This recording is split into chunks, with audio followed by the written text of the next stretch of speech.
नमस्कार, मी श्याम देशकर. आपण बघत आहे हिंद भारत डिजिटल. आज नागपूर दाभा परिसर या ठिकाणी अनिल धवड स्मृती लोकसेवा प्रतिष्ठानतर्फे आरोग्य शिबिर देखील आयोजित करण्यात आलेलं आहे. आपल्यासोबत या ठिकाणी मॅडम देखील उपस्थित आहे. मॅडम, आज या ठिकाणी आरोग्य शिबिरचे आयोजन करण्यात आलेलं आहे आणि पालकांचा पण सहभाग दिसतोय. काय सांगणार आहात? तुम्ही नको पकडा, तुम्ही पकडा. आमच्या नमस्कार, मी धवड शाळेच्या प्रिन्सिपल बोलते आहे. अनिल धवड प्रतिष्ठानतर्फे आमच्या शाळेमध्ये निशुल्क आरोग्य तपासणी हेल्थ चेकअप सुरू आहे. त्यामध्ये प्रचंड पालकांचा सहभाग आहे आणि विद्यार्थ्यांची पण आम्ही आरोग्य तपासणी केलेली आहे. आमची शाळा राजर्षी शाहू छत्रपती शिक्षण संस्थाद्वारा संचालित रुक्मिणीबाई धवड विद्यानिकेतन, रामरावजी धवड स्मृती आमची शाळा, किड्स प्ले स्कूल आणि महात्मा फुले ज्युनियर कॉलेज ह्या आमच्या 4 शाळा आहे.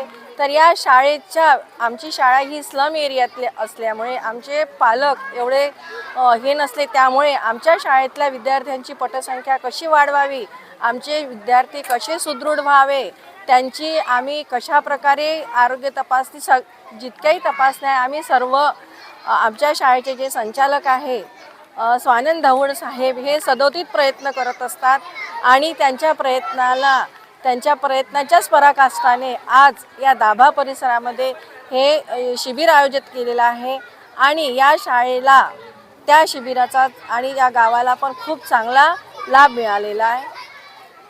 तुम्ही सांगताना हे देखील सांगितलं की इस्लाम एरियाचे देखील मोठ्या प्रमाणात विद्यार्थी आहे. तर इस्लाम एरियाच्या विद्यार्थ्यांना सक्षम करण्याकरिता आपली शाळा जी आहे कार्य करून राहिलेली आहे. याबद्दल अजून काय माहिती देणार? आम्ही आमच्या शाळेला सक्षम होण्यासाठी आमचा विद्यार्थी कसा सुदृढ होईल, तो कशा चांगल्या प्रकारे प्रावीण्यपूर्ण होईल, त्याच्या गुणामध्ये कसे वाढ होईल याकडे आमची संस्था सदोदित प्रयत्न करत असतात आणि आमचं हे टीमवर्क आहे. आमचे सर्व शिक्षकसुद्धा यासाठी सदोदित प्रयत्न करत असतात.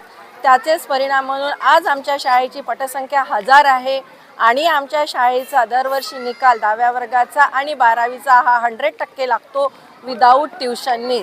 कारण आमच्या विद्यार्थी ट्युशन हे लावत नसतात. तर आमचे शिक्षकच सगळी मेहनत घेऊन त्यांना चांगल्या प्रकारे मार्गदर्शन करतात आणि आम्हाला सदोदित संस्थेचं पण मार्गदर्शन असतं. आमचे विद्यार्थी जरी गरीब असले किंवा स्लम एरियातले असते, पण आमचा विद्यार्थी कुठल्याच याच्यात मागे नाही. तो शारीरिक नाही, मानसिक नाही, बौद्धिक नाही, कुठल्याच याच्यामध्ये तो मागे नाही. तो सगळ्या याच्यामध्ये अग्रेसर आहे. या ठिकाणी पालकांचा देखील सहभाग दिसत आहे. पालकांकडे सुद्धा म्हणजे आपण लक्ष घातलेलं आहे. पालकांच्या आमचे जे संस्था आहे हे एक सामाजिक कार्यकर्ते म्हणून आहे. माझी नगरसेविका दर्शनीताई धवड मॅडम ह्या प्रत्यक्ष त्यांच्याकडे जोही कोणी कुठलं काम असलं काही असलं ते जे घेऊन आलं तर त्यांना कधीच वापस करत नाही. प्रत्येकाचं काम हे केलं जातं. त्यांना 10 वेळा तुम्ही या नंतर असं काही म्हटलं, त्यांचे सगळे कामं दर्शनी धवड मॅडम करून देतात त्यामुळे पालकांचा आमच्याकडे भरपूर प्रतिसाद आहे.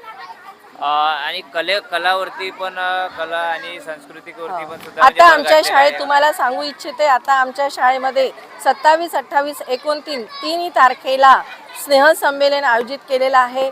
तर आम्ही सकाळी 9 वाजता उद्घाटन घेणार आहोत. त्याच्यानंतर आमचे कल्चरल प्रोग्राम आहे, त्यामध्ये आमचे सांस्कृतिक कार्यक्रम आहे, सायन्स एक्झिबिशन आहे आणि हस्तकलेचं सुद्धा आम्ही त्याच्यामध्ये आयोजन केलेलं आहे.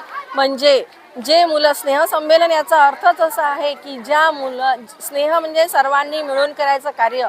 कधी कधी मुलांमध्ये काही सुप्त गुण असतात पण ते बाहेर पडत नाही. तर या स्नेहसंमेलनाच्या निमित्ताने ते त्यांचे सुप्त गुण बाहेर पडतात आणि कुणामध्ये काय आहे ते कौशल्य ते दाखवण्याची हीच वेळ असते. तर 27 तारखेला सुरुवातीला उद्घाटन होईल. त्याच्यानंतर 1 वाजता आमचे कल्चरल प्रोग्राम होईल. त्यानंतर आम्ही विद्यार्थ्यांना जेवण वगैरे नाश्ता वगैरे देऊन ते घरी जातील. मग दुसऱ्या दिवशी 28 तारीख त्या दिवशी आमच्या इथे आनंद मेळावा आम्ही भरवतो.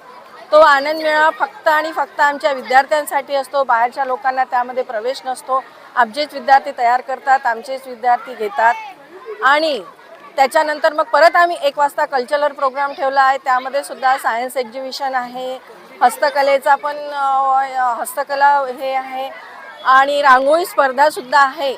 म्हणजे आमच्या छोट्या मुलां ते मोठ्या मुलांपर्यंत त्यांच्यामध्ये जे सुप्त गुण आहे त्यांना कसा वाव मिळेल आणि ते समोर कसे जातील, त्यांची प्रगती कशी होईल याकडे आमची संस्था आणि आमची शिक्षा आम्ही सदोदित प्रयत्न करीत असतो.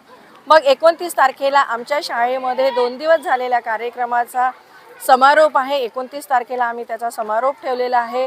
तर तो सकाळी 10 वाजता समारोप आहे. ज्या ज्या विद्यार्थ्यांनी ज्या ज्या याच्यामध्ये भाग घेतलेला आहे स्पर्धेमध्ये, तर त्यांना प्रोत्साहनपर काहीतरी मिळायला पाहिजे म्हणून त्या दिवशी आम्ही बक्षीस वितरणाचा कार्यक्रम ठेवला. त्यामुळे मुलांना प्रोत्साहन मिळतं आणि तो बक्षीस वितरणाचा कार्यक्रम आम्ही 29 तारखेला पाडणार आहोत. त्यानंतर परत विद्यार्थ्यांना आम्ही भोजन देऊन ते घरी जाणार आहे. मग 30 तारखेला आम्ही आमच्या विद्यार्थ्यांना स्नेहभोजन ठेवलेलं आहे. तर आम्ही आमच्या म्हणजे शाळेमध्ये सर्व विद्यार्थ्यांना आमची जेवढी हजारपटा संख्या आहे आणि आमचे शिक्षक सर्वांना आम्ही स्नेहभोजनाचा कार्यक्रम आयोजित केलेला आहे. त्यानंतर विद्यार्थी आपापल्या घरी जातील. गोरगरीब जे विद्यार्थी आहे यांना कशा पद्धतीनं सक्षम करता येईल यासाठी प्रयत्न राहील असं देखील या ठिकाणी सांगण्यात आलेलं आहे. हिंद भारत डिजिटलकरिता मी श्याम देशकर, नागपूर धाबा.